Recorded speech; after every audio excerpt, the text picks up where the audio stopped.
Good evening. Welcome to Inside City Hall for Monday, November 17th, 2025. I'm Errol Lewis. There's been a change of tone for both President Donald Trump and Mayor-elect Zohran Mamdani. After harshly criticizing each other, the two men are now working on a meeting in Washington, seeking ways to work together, or so they say. Our Ayana Harry was with the mayor-elect earlier today and joins me now with tonight's top story. Good evening, Ayana. Good evening, Errol. Mayor-elect Zohran Mamdani now wants to bring a conversation about affordability to the White House. And so far, President Donald Trump seems open to at least hearing him out. Also tonight, the mayor-elect is responding to even more criticism from the current mayor, Eric Adams. My team reached out to the White House. He would like to come to Washington and meet, and we'll work something out. Planning is now underway for what might have once seemed like an unlikely political sit-down after this pointed election night message for President Donald Trump. Turn the volume up! Monday, Mayor-elect Zohran Mamdani revealed he's now actively looking to visit the White House. He'd like an audience with President Trump to discuss SNAP benefits and grocery prices. The president ran a campaign where he spoke about a promise to deliver cheaper groceries, a promise to reduce the cost of living. We are seeing his actions and that of his administration in Washington leading to the exact opposite effect for New Yorkers. Mamdani opened up about his meeting request with the president during a visit to Potts, a community kitchen and food pantry on Webster Avenue in the Bronx. Alfonso stopped in for a hot meal. I think he's going to be a good mayor. Let's see. And in an interview with Channel 7 WABC TV, Mamdani opened up about another meeting, his conversation last week with Police Commissioner Jessica Tisch. Mamdani did not share whether Tisch plans to continue leading the NYPD under his administration, insisting The conversation was more about what it can look like to continue to deliver public safety. Also Monday, Mamdani responded to a comment Mayor Eric Adams made during his trip to Israel. Adams was asked about the safety of Jewish New Yorkers under a Mayor Mamdani. I was a Jewish New Yorker with children. I would be concerned right now. I am looking forward not only to deliver for the many Jewish New Yorkers that were a core part of this campaign, but frankly for each and every Jewish New Yorker across the 5 boroughs.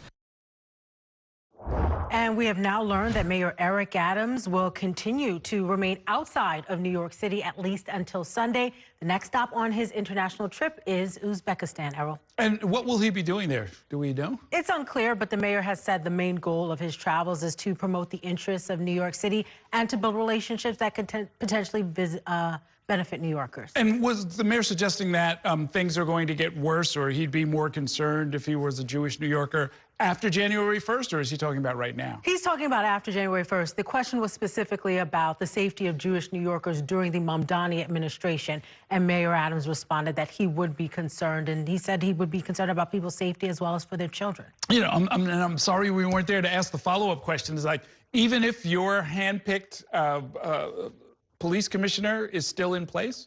Yeah, we were not there in Israel to be able to ask this question. And part of the challenge is that some of the mayor's international travel has been announced relatively last minute. His full details haven't been shared, but we have been able to, thanks to international journalists, learn some of the details. And as you just saw, also get some of the recordings of some of his comments. Okay, on to Uzbekistan.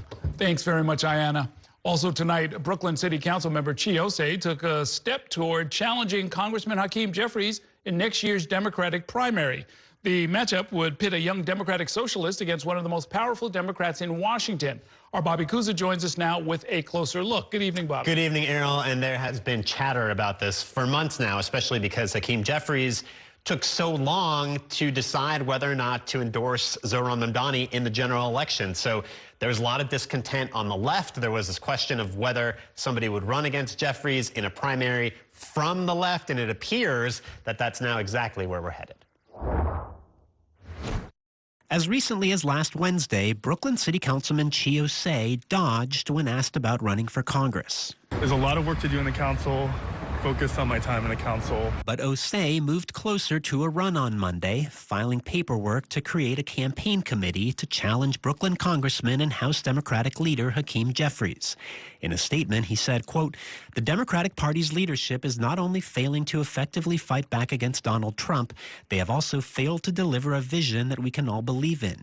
These failures are some of the many reasons why I am currently exploring a potential run for New York's 8th Congressional District." Jeffries had a succinct response to the news. Come on in, the water is warm. Jeffries is in line to become Speaker if Democrats win control of the House in next year's midterm elections. He has reason to be confident in his re-election prospects. He has $6.7 million in available campaign funds and is well known throughout the 8th Congressional District, which includes a large swath of central Brooklyn, but also more moderate-leaning neighborhoods in southern Brooklyn like Sheepshead Bay. Osei, a 27-year-old Democratic socialist who represents left-leaning Bed-Stuy, would have an uphill climb, but is hoping to ride an anti-establishment wave among Democrats. Osei was an early and enthusiastic supporter of Zohran Mamdani, but despite their ideological alignment, Mamdani has been cool to the idea of Osei challenging Jeffries. While I appreciate the great work that Councilmember Osei has done on the council, especially for tenants, I believe that there are many ways right here in New York City to both deliver on an affordability agenda and take on the authoritarian administration in the White House. The DSA New York City chapter meets on Wednesday and could give Osei a boost if it formally endorses his candidacy. And this, of course, puts Zohran Mamdani in something of a bind, right? Because in order to be successful, he's got to partner with some of these mainstream Democrats like Hakeem Jeffries. He would also benefit if Democrats were in control of the House. So he doesn't want to alienate these people by supporting, insurgent candidates like Osei, which is why he's, treading very carefully right now and has reportedly tried to discourage Osei from running behind the scenes. Yeah, it's pretty rare for incumbent Democratic members of Congress to get turned out of office. It hasn't happened in quite a while. Right. I mean, we saw this during that wave with AOC back in 2018, but it is very difficult.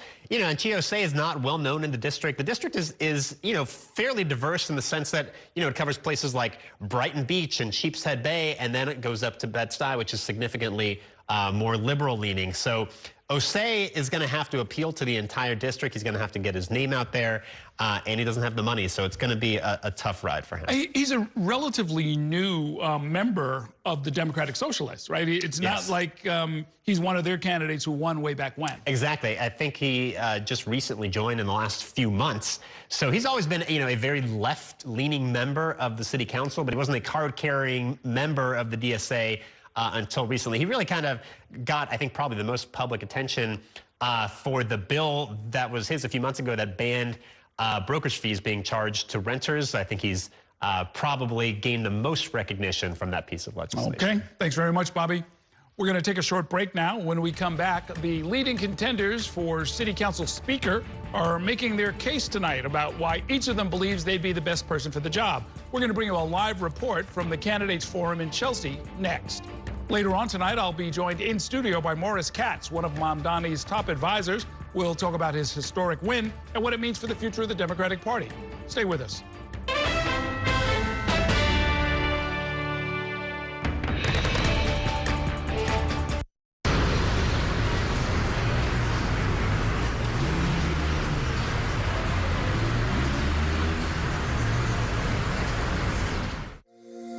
Every day tells a new story. At Mornings on One, we're dedicated to bringing you the stories that matter most to start your day. With in-depth coverage of the day's developing news. I'm Pat Kernan. Here are the stories we're following this morning. And weather updates every 10 minutes. Some morning sunshine possible, clouds take over. It's our responsibility to get you the information you need before you head out the door. Mornings on One, weekdays starting at 6 on the Spectrum News app. Free for Spectrum customers.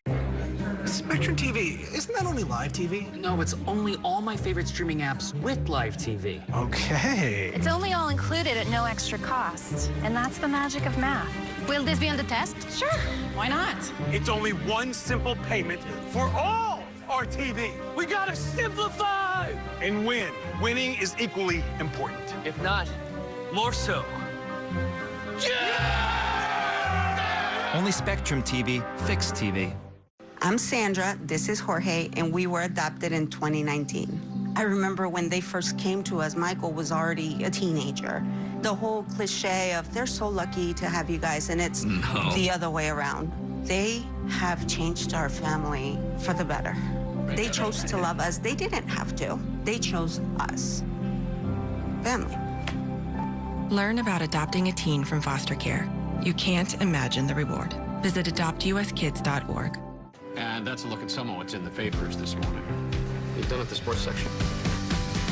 Today's story is about the latest chapter for a beloved local business. It's a beautiful day with temperatures in the 60s, but showers are expected in the next hour. In a city that's always on the go, it's important to stop to hear the stories that connect us. The news that matters to New Yorkers. That's what brings us together. That's Mornings on One. Weekdays starting at 6. Exclusively on Spectrum.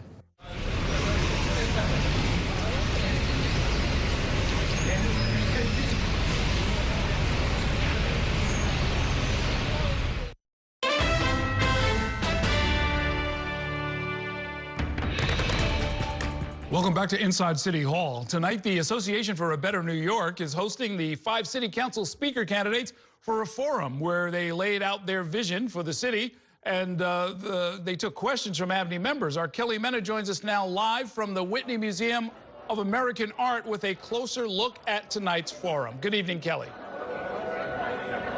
Good evening, Errol. That event forum just finishing up. All 5 candidates who are vying to be the next speaker of the city council were here. This was an opportunity for them to pitch themselves to the city's business and civic leaders. Tonight's forum lasted about an hour. We were able to speak to all of the candidates ahead of them speaking to the influential leaders in the room. And here's what the 2 top contenders said about their message to the business community. I think this council has seen for the last 4 years what an adversarial relationship looks like between both sides of City Hall.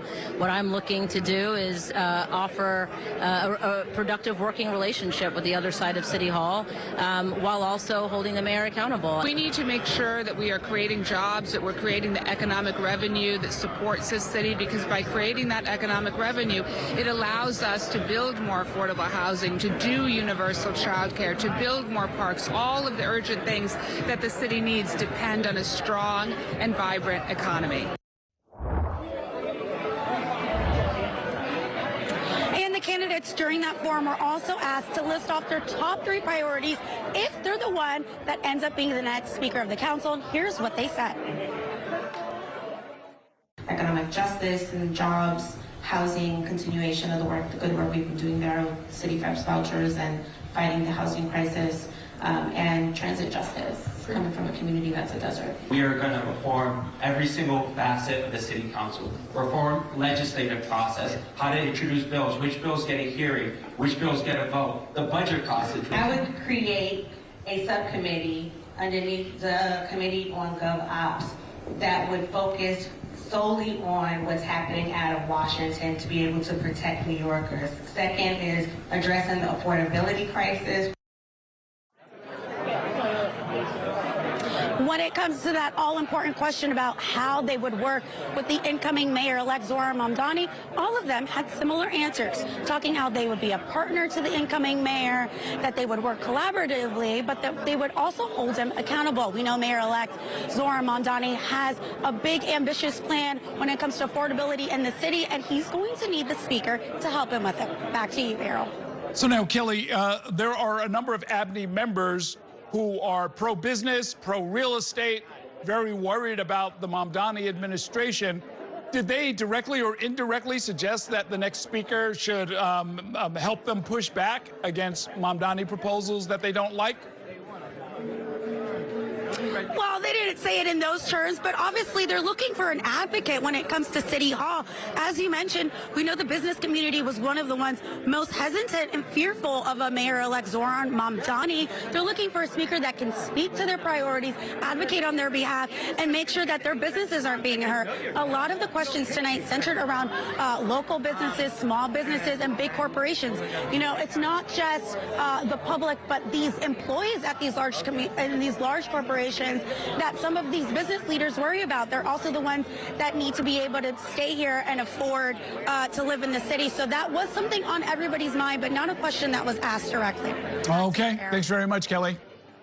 On December 1st, a state board will issue final recommendations on what casino applications should get a state gaming license. There are 3 finalists in this years-long competition, and up to 3 state licenses are up for grabs. Not all licenses have to be issued.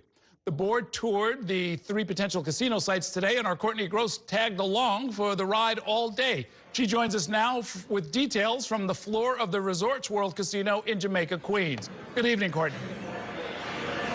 Good evening, Errol. That's right. It has been a long day for us. We started out in the Bronx at Bally's Links, where we toured the site there. That included some golf carts going around the golf course. And then, of course, we went to Citi Field. That, for some reason, also included golf carts going around Citi Field outside. And then, of course, that landed us right here in Southeast Queens at Resorts World. And the Gaming Facility Location Board is really trying to figure out, of all these applicants, the 3 that are remaining, who is the best bet? This is your practice putting area. The first floor, main gaming level, will have a significant amount of tables. It's not a gaming destination, but it is an entertainment destination. High-stakes presentations to the state's Gaming Facility Location Board, which will make its official recommendations on what projects get a state gaming license in just 2 weeks. Upping the ante, the 5-member board toured the 3 sites on Monday. They even rode golf carts. Twice at 2 different sites. Starting in the Bronx, where Bally's wants to build a casino next to its Ferry Point golf course. We'll probably try and take you to the highest point on the course, which is 13T. And on to Citi Field, where Steve Cohen, the Mets owner, and Hard Rock want to build a massive entertainment complex. The team showed it off in a 360-degree room. And this is an area here where there'll be a large entertainment stage. Followed by a site tour. We're committed, you know, we have the ability to do this. We have the financial wherewithal. It is by far the largest project that's still left standing. We're certainly hopeful that we'll have that opportunity to take the next step. Metropolitan Park, the Cohen application, had a bad hand last week when the U.S. Tennis Association sued the city to make sure the U.S. Open would not be impacted by the casino. But its fortune has turned around. The city and the Cohen project reached an agreement on Monday, appeasing the association's concerns. In a statement, a spokesperson for the Tennis Association told New York One, "We're thankful that the court honored our request and that the city has complied by adding the required language to its lease, which now acknowledges protections during the 3 weeks of the U.S. Open. We look forward to welcoming the casino as our newest neighbor in Flushing Meadows Corona Park." Meanwhile, Resorts World, which already operates slot machines at its site in Queens, was pitching its project to the board by highlighting its ability to open much faster. And it's more money for the education system, for the MTA. So it really does serve a lot of purposes. They claim if they get a license, they can open with table games March 30th. And Errol, this decision by the State Gaming Facility Location Board is really coming quite quickly. After many years following this process, they're going to make those recommendations on December 1st, which, believe it or not, is just 2 weeks away. So in that short period of time, we are going to know who the winners are of this contest. As for me and whether I'm a winner tonight, I will say I have yet to win any money on this slot machine here tonight. Okay. You may have to pick another machine. Thanks very much, Courtney. We have some sad news tonight about a fixture of New York City politics. Sid Davidoff died yesterday in the Dominican Republic. He was 86 years old. Davidoff began his career as a campaign aide and all-around troubleshooter for former Mayor John Lindsay. Back in 1968, for instance, he brokered the release of a Columbia University dean who was being held captive by students. That same year, when Mayor Lindsay famously walked the streets of Harlem to calm tensions and head off a riot, Davidoff was at his side. Last December, Sid Davidoff wrote an article about his experiences landing on former President Richard Nixon's list of political enemies. It was a point of pride for Davidoff. I think it should absolutely be carved into my gravestone. He was lucky enough to be on Nixon's enemies list. We're going to take a short break now. Coming up, President Trump is reversing course and now says that House Republicans should vote to release the Jeffrey Epstein files. We'll explain why in 2 minutes. Stay with us.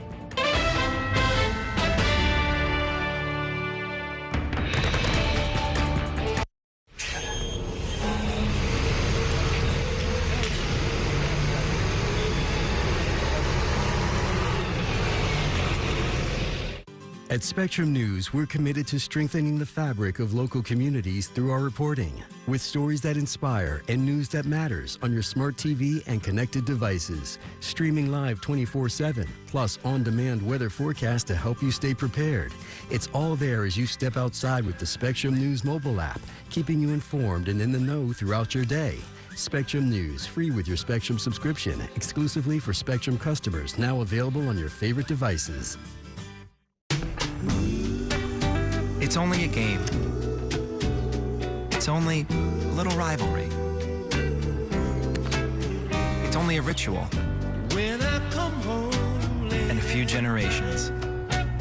You're always there. And only Spectrum TV includes all your favorite streaming apps with live TV at no extra cost. It's only a game. It's only everything.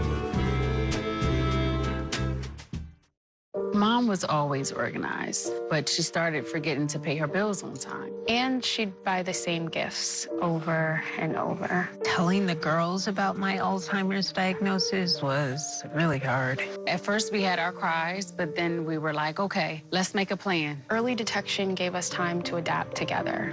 It's so important for you to think about what you can do and making the most of what you have. If you or your family are noticing changes, it could be Alzheimer's. Talk about seeing a doctor together. From my time growing up in Queens watching New York 1 to my time reporting here, I've seen how quickly a story can change. At News All Day, we bring you the news as it's happening, from around the boroughs to local government to your neighborhood. Because our city never stops moving. 3, 2, 1. Hi, I'm Shannon Ferry with the day's developing stories. But first, stay up to date and informed with News All Day, weekdays from noon to 4.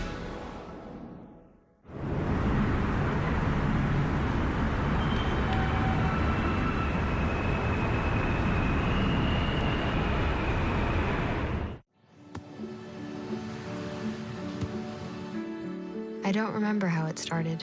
Go to that. Our back and forth. It always came back. Dad! You probably don't remember what you told me, That was perfect. but I heard every word.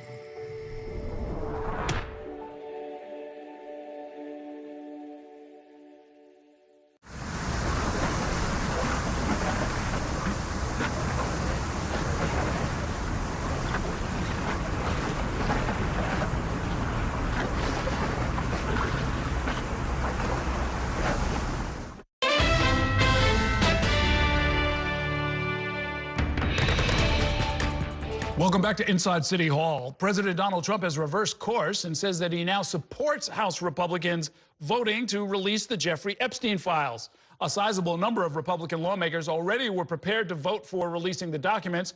Meanwhile, the Epstein case is causing the president to break with one of his strongest supporters in Congress. Spectrum News national political reporter Taylor Popolars has the details. As he returned to Washington from Florida Sunday night, President Donald Trump completed a political U-turn.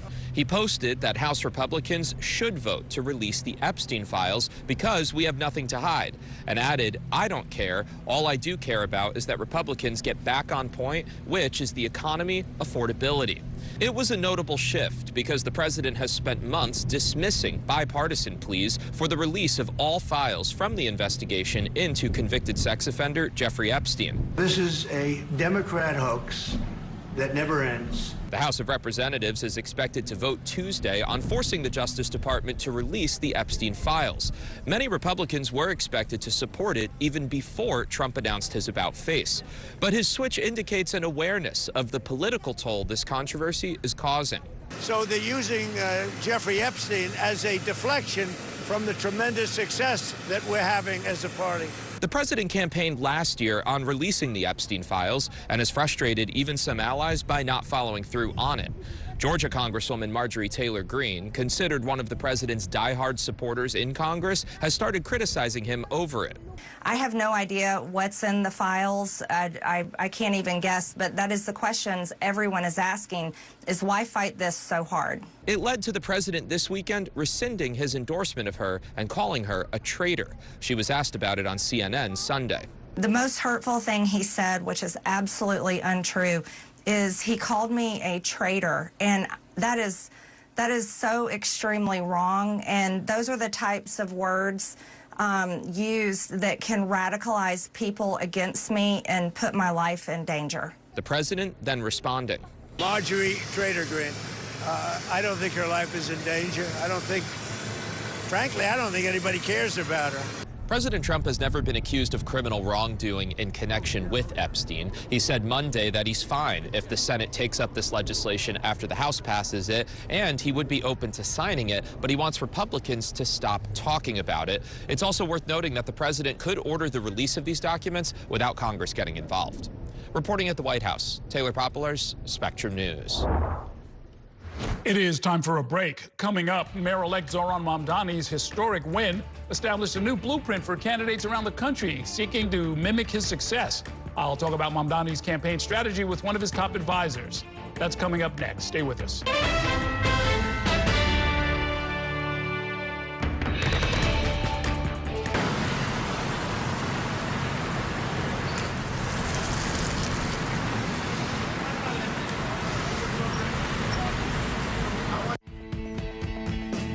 In Focus with Cheryl Wills, a weekly show discussing decisions and potential solutions for issues making an impact in your community and your city. If it's important to New Yorkers, then it's being talked about here. In Focus with Cheryl Wills, Sunday mornings at 10:30 on New York One.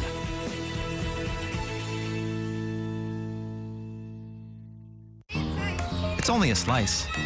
It's only made possible by Spectrum, connecting businesses of all sizes, like small businesses, instantly serving up orders and inventory on the Spectrum Fiber broadband network, and factories, seamlessly connecting to farmers in the field with tailored solutions that always deliver. It's only a slice. It's only everything. Get your business free fiber-powered internet forever. Call to find out how. I'm Chris Jakimick. I served in the United States Air Force, and I deployed 3 times. So in 2017, I was serving as an Air Force First Sergeant. Our motto in that role is, my job is people, everyone is my business. But unfortunately in that year, I would lose my own brother, Lance Corporal Adam Jakimick, to suicide. The majority of veteran suicides are from guns. I store my weapons securely, not only for myself, but for my family. My service never stops. At Spectrum Noticias, we recognize that our New York City community is vibrant and diverse. Spectrum Noticias delivers balanced coverage of the stories that matter in our communities and across the country. Our journalists are based in the neighborhoods we cover, ensuring you get in-depth reporting on what's happening in the places we call home. So join us at Spectrum Noticias. We're always on, always there for you. Now available on your TV. Check your local listings. Also available on the Spectrum News app.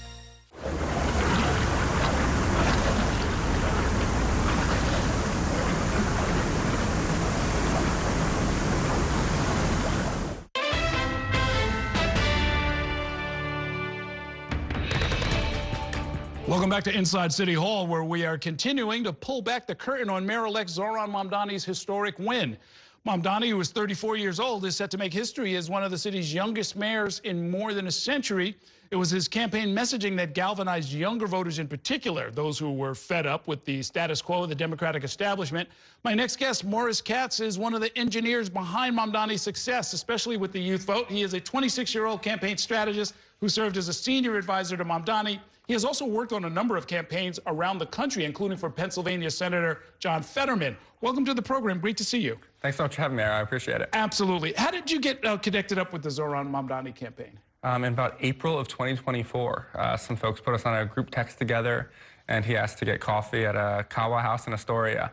And I sat down, quasi-skeptical.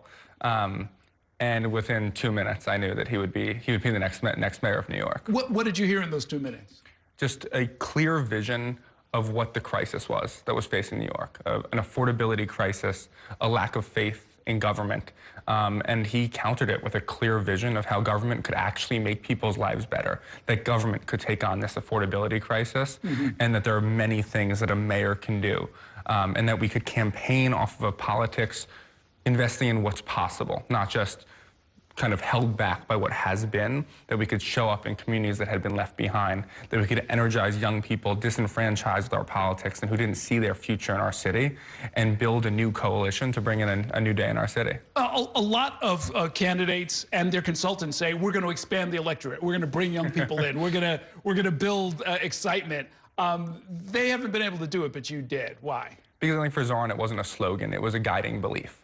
And I think oftentimes when you hear that, when consultants say it or politicians say it, what they're doing is in the last, 2 weeks of a campaign, sending some mailers saying, hey, come out and vote for us, or, doing a concert somewhere and asking young people who've been ignored for the previous year of the campaign to show up. With Zohran, it was an inherent belief in the campaign was that no person should be left behind, no community should be left behind, that all of these people who've been so essential to the culture of our city, but have been on the fringes of the politics of our city, and that it didn't have to be that way. And so he didn't wait until April of the election year to start talking to young people. He was talking to young people on day one of the election. He didn't wait until May of the election year to reach out in different languages to immigrant communities, to show up in their places of worship, in their local businesses, in their restaurants. He was doing that the entire campaign because it's his vision for the city. Okay, there are a lot of people who are taking notes right now, a lot of would-be candidates and consultants. A little bit of your background. You went to PS 234, you're from Tribeca. I did, PS 234, shout out, yeah. Beacon High School, Skidmore College, and you had the sense to move to Brooklyn with the rest of us. So, my mom's very upset about it. Okay, well, I'm sure she's very proud of you right about now. But you come from a showbiz family, meaning your father, I think, is the one people would know. David Barr Katz is a screenwriter whose credits include American Gigolo, yes, the series, and he has a credit on Ray Donovan, actually, a show that a lot of, I know, our viewers like.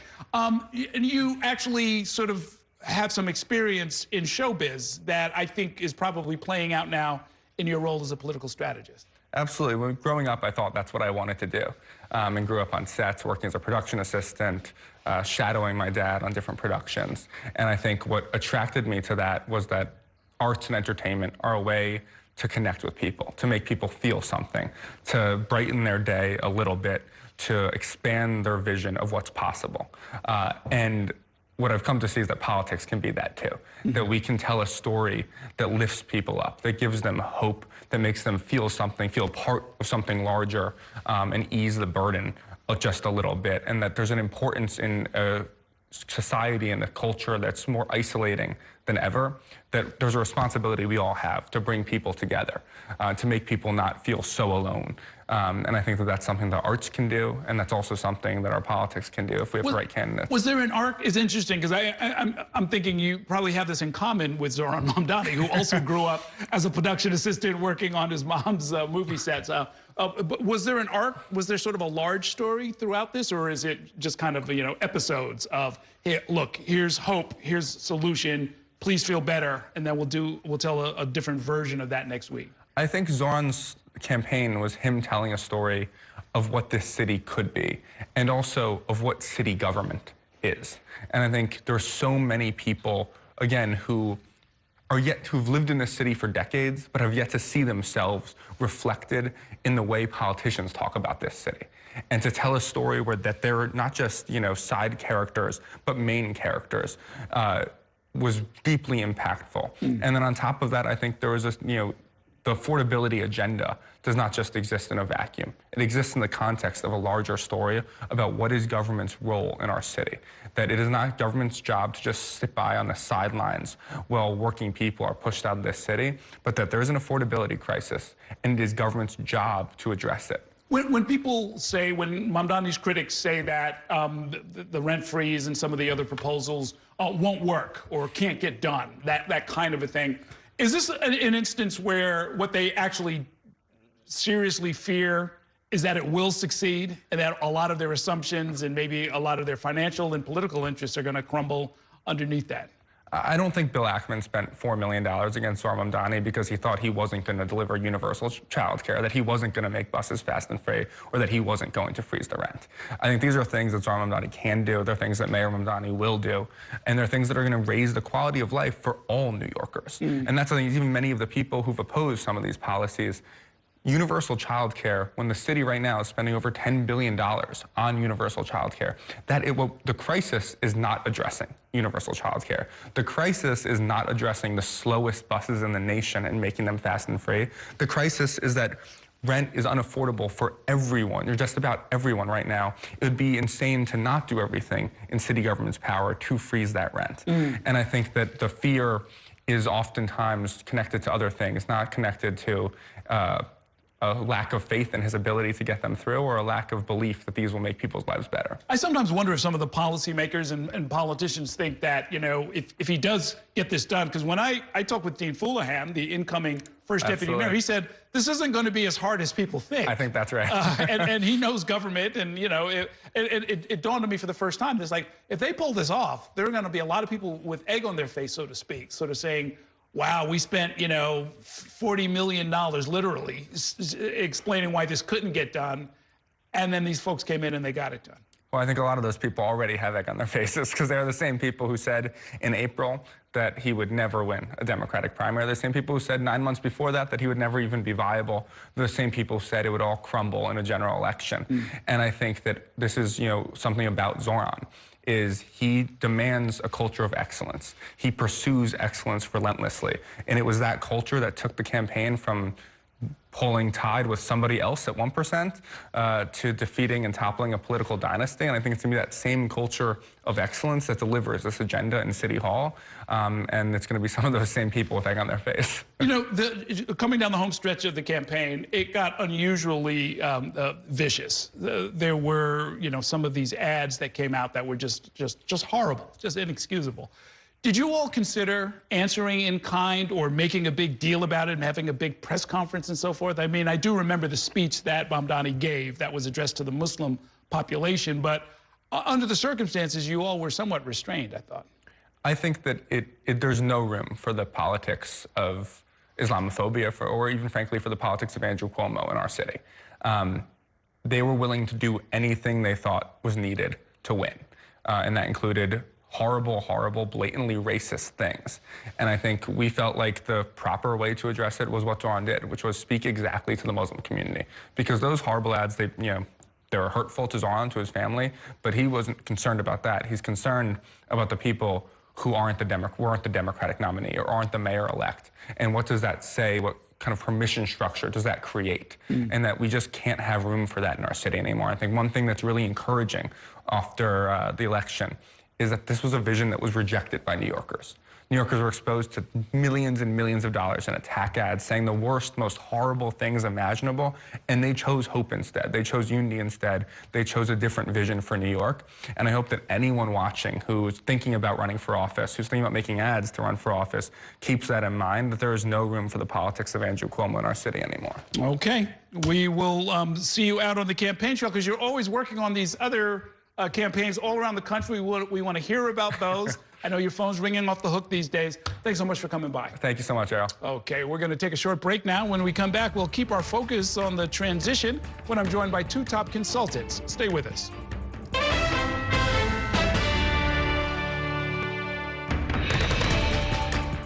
The next downtown Local 6 train to Brooklyn Bridge City Hall will arrive in 2 minutes.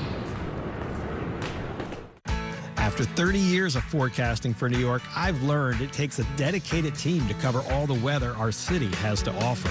I'm so honored to be a meteorologist here at New York One because as a Brooklyn kid, this is the station that I grew up watching.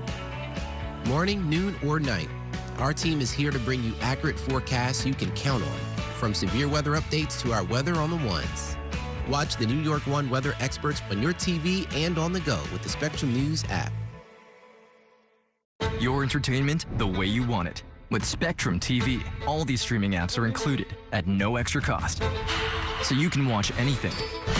Movies, series, sports, reality, news. Here's a look at today's top stories. Exclusive originals. We await your orders. And even more of your favorites with live TV. Stream across your devices and enjoy anywhere. See you later. Get it all with Spectrum TV. I'm an ex-drug dealer, and I'll be your sub today.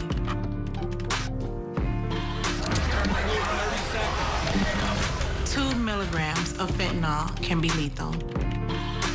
A lethal dose is in here. Who gets it, I won't know. It's cheap, it's potent, and it's profitable. The sad reality is fentanyl is being mixed into everything now. More kitchen now. My father was a New York City firefighter. My mission, like his, is to serve New Yorkers in a city that doesn't stop when the sun goes down. Being with New York One since the beginning, I'm now honored to join you even earlier each weeknight. Starting at 8 with New York Tonight, we'll explore the latest news developments, followed by New York One at 10 to wrap up your day. So join me each weeknight starting at 8 right here on New York One.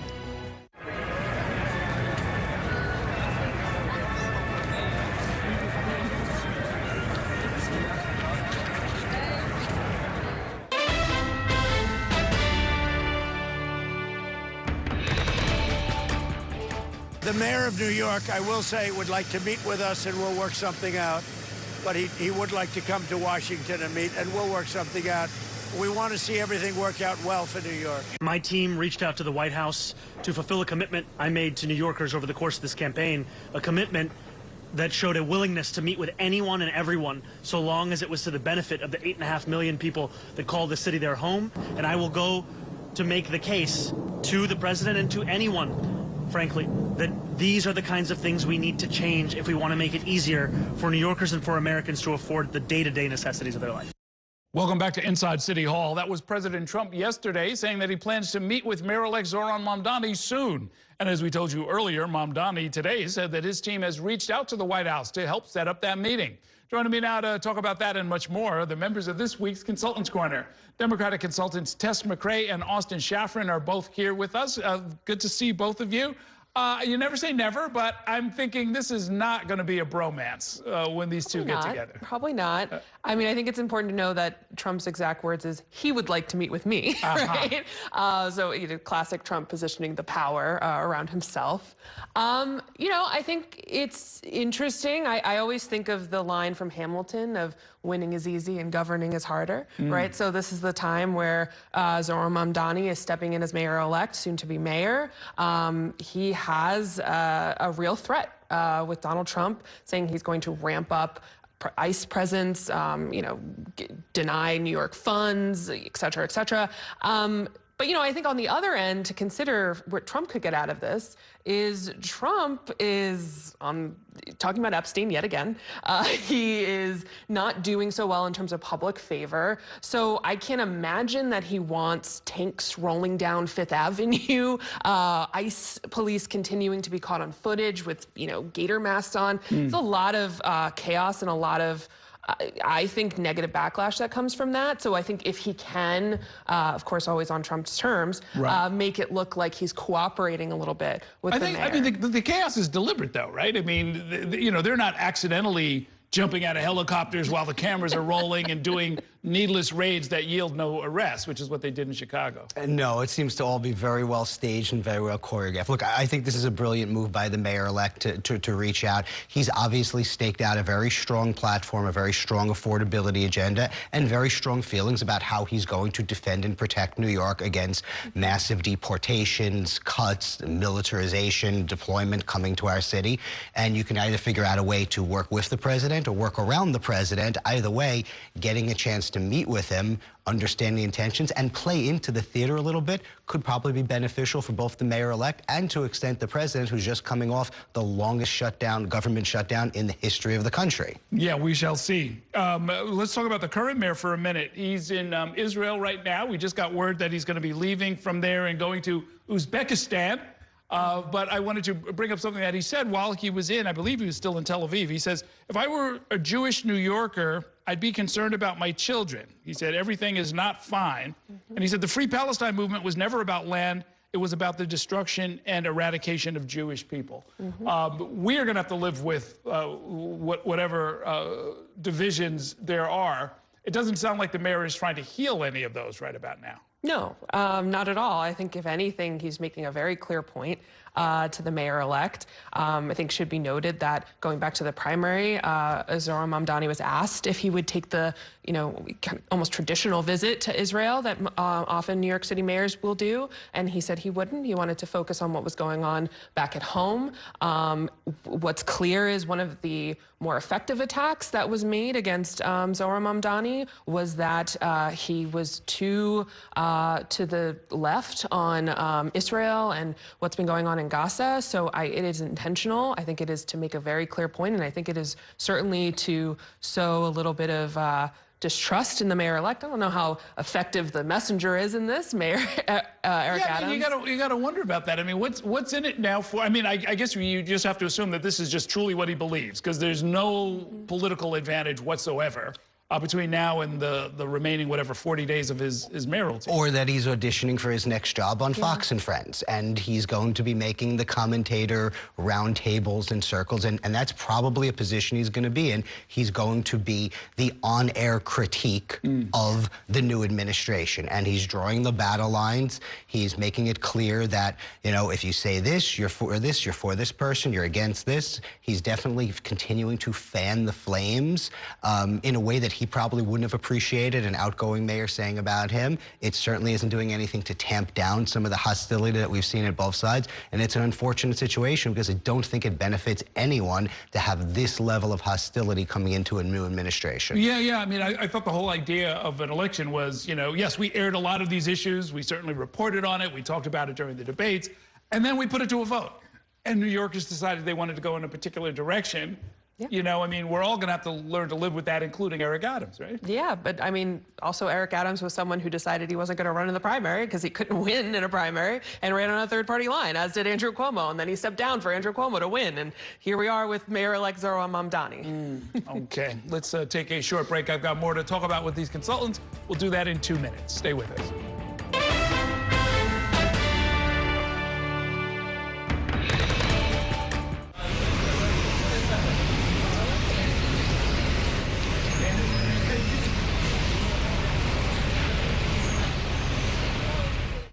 Here's the deal. People need a place to explore national issues that have an impact on their community. To understand those issues better, we're bringing together our team of local political journalists from across the country to break down what's happening.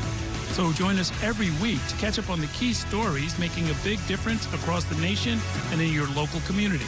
Watch The Big Deal with Errol Lewis Friday nights at 9 on Spectrum News New York 1. Available on all of your favorite devices exclusively on Spectrum. There's an international travel plan with Spectrum that was an additional $10 a month, as opposed to paying a ridiculous amount per day for roaming fees. This literally felt like my old phone carrier was reaching their hand into my wallet and just helping themselves to some of my cash. I like having no surprises when it comes to my cell phone bill. And with Spectrum, that's been the case. So it saved me a ton of money. Real customers, real savings. To see how much you can save, visit spectrum.com/save.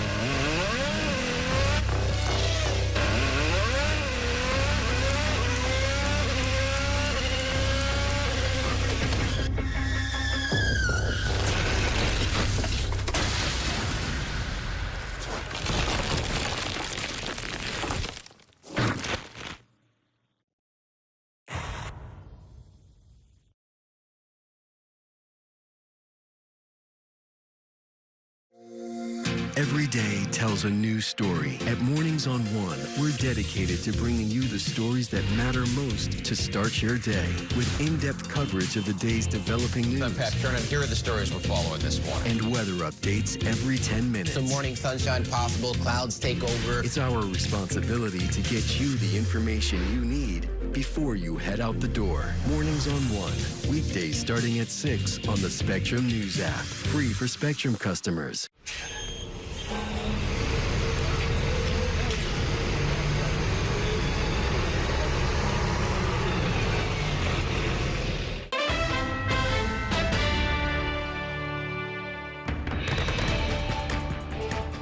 Welcome back to Inside City Hall, where I am once again joined by my Consultants Corner. We have two Democratic consultants, Tess McRae and Austin Shafran.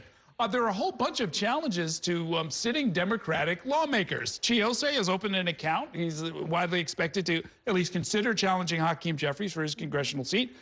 Michael Blake, the former assemblyman running against Richie Torres up in the Bronx.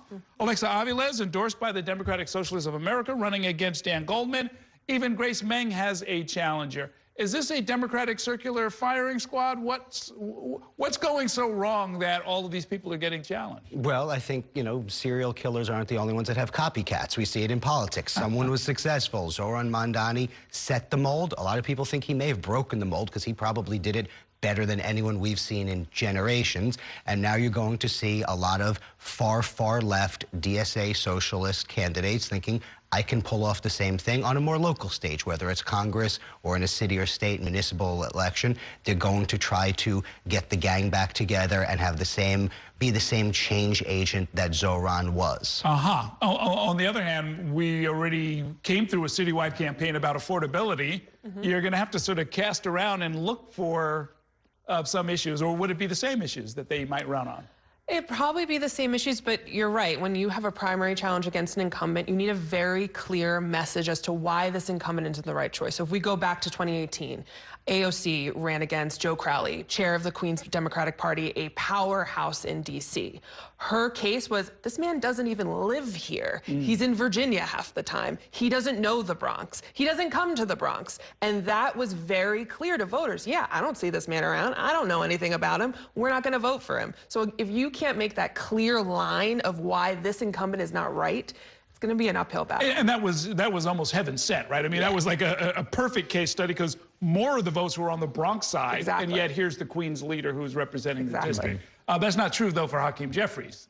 No, but you can see a similar analysis by Chiose being made. This is someone who, very much like Joe Crowley, is in line for the top leadership position in all of Congress. And you could see Chiose saying, not only isn't he representing our district well, doesn't he have a consistent and compassionate presence, but he's too caught up in the politics of Washington to be able to actually change it. And very much like Zohran, I'm someone who's going to come in and be able to shake things up in the right way, in the way that folks in our community need to see them. Now, interestingly, Mamdani apparently has indicated to Chiose, maybe let this one go, right? Which I guess complicates the effort to make that case. Because it does, and because Hakeem Jeffries, even though it was late, and even though it wasn't a glowing endorsement shouted from the rooftops, there was an endorsement. There was some unity behind, Mayor-elect Mamdani as he was late in the game, the Democratic nominee. You can see someone like Mayor-elect wanting to avoid a lot of the political messiness, especially when he's going to need help on the state level and on the federal level to get his affordability agenda done. And having someone like Hakeem Jeffries facing a heated primary from someone that the mayor needs to work with on a daily basis in the city council doesn't present well for him. And anything he could probably do to help avoid that situation would be to his advantage. Dan Goldman has been frequently on this program, but also doing a lot of media. I mean, he's a former prosecutor. He's one of the people who worked on the impeachment of Donald Trump. He's got a lot to say about national issues. Why is he getting a challenge? I think it's a similar tone. I think people feel right now that the sort of mainstream Democrat is not doing enough. Voters are frustrated. Polling shows like incumbents are not really popular right now. Neither party is really popular. Democrats doing a little bit better. And I think it's a similar argument. We can make this about progressive populist issues the way Zohran did. Cosplaying, I don't know if that's like the most effective way to get to a victory. We'll see. But I think it's all kind of, like you said, copycats, exactly. Now, don't they all run the risk of, I mean, as far as I can tell, the big story going into 2026 is going to be, for us at least, the governor's race, for sure, but then also, control of Congress, right? So that Democratic primaries don't necessarily contribute to that other than to make it a little bit less likely that Democrats might win control of the House. But other than that, it seems like it's going to be an uphill battle for any of these challengers to really get a lot of traction as far as the main media narrative.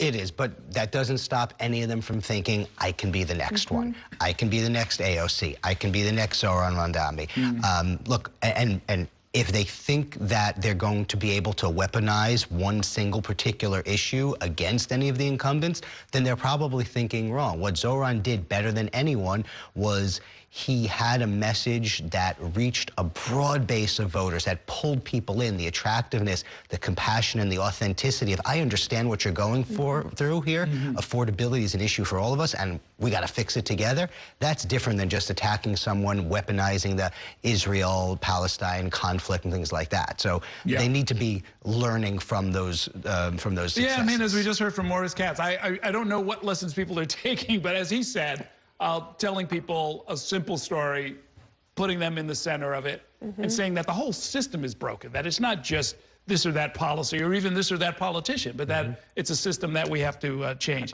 Anyhow, thank you both so much for your insights. Great talking with you. That is going to do it for tonight's show. Thank you at home for watching, and have a great evening. We'll see you next time inside City Hall.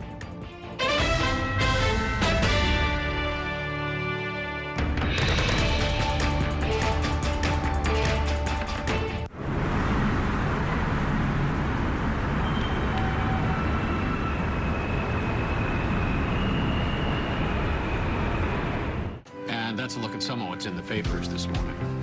You've done at the sports section. Today's story is about the latest chapter for a beloved local business. It's a beautiful day with temperatures in the 60s, but showers are expected in the next hour. In a city that's always on the go, it's important to stop to hear the stories that connect us. The news that matters to New Yorkers. That's what brings us together. That's Mornings on One. Weekdays starting at 6. Exclusively on Spectrum. Your entertainment the way you want it. With Spectrum TV, all these streaming apps are included at no extra cost. So you can watch anything. Hey, brother. Be careful. Movies.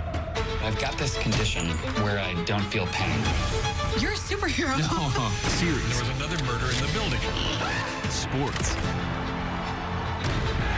Reality. Here's to a summer you'll never forget. News. Here's a look at today's top story. Exclusive originals. We await your orders. Even more of your favorites with live TV. Welcome into First Take. Stream across your devices and watch anywhere. At home or out and about. It's the entertainment experience you've been waiting for. Streaming apps included at no extra cost. Who's got that, pal? Get a good look. With live TV and on demand. All together, all in one place for you to enjoy. It's whatever kind of adventure we want it to be. Get it all with Spectrum TV. At Spectrum News, we're committed to strengthening the fabric of local communities through our reporting, with stories that inspire and news that matters on your smart TV and connected devices, streaming live 24/7, plus on-demand weather forecast to help you stay prepared. It's all there as you step outside with the Spectrum News mobile app, keeping you informed and in the know throughout your day. Spectrum News, free with your Spectrum subscription, exclusively for Spectrum customers, now available on your favorite devices.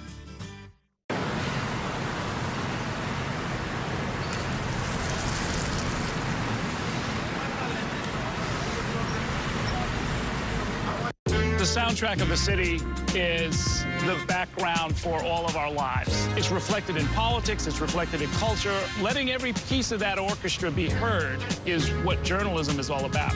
I have a podcast that really helps expand that conversation, an ongoing discussion with newsmakers, the people who are making headlines, revealing all kinds of things that people want and need to know.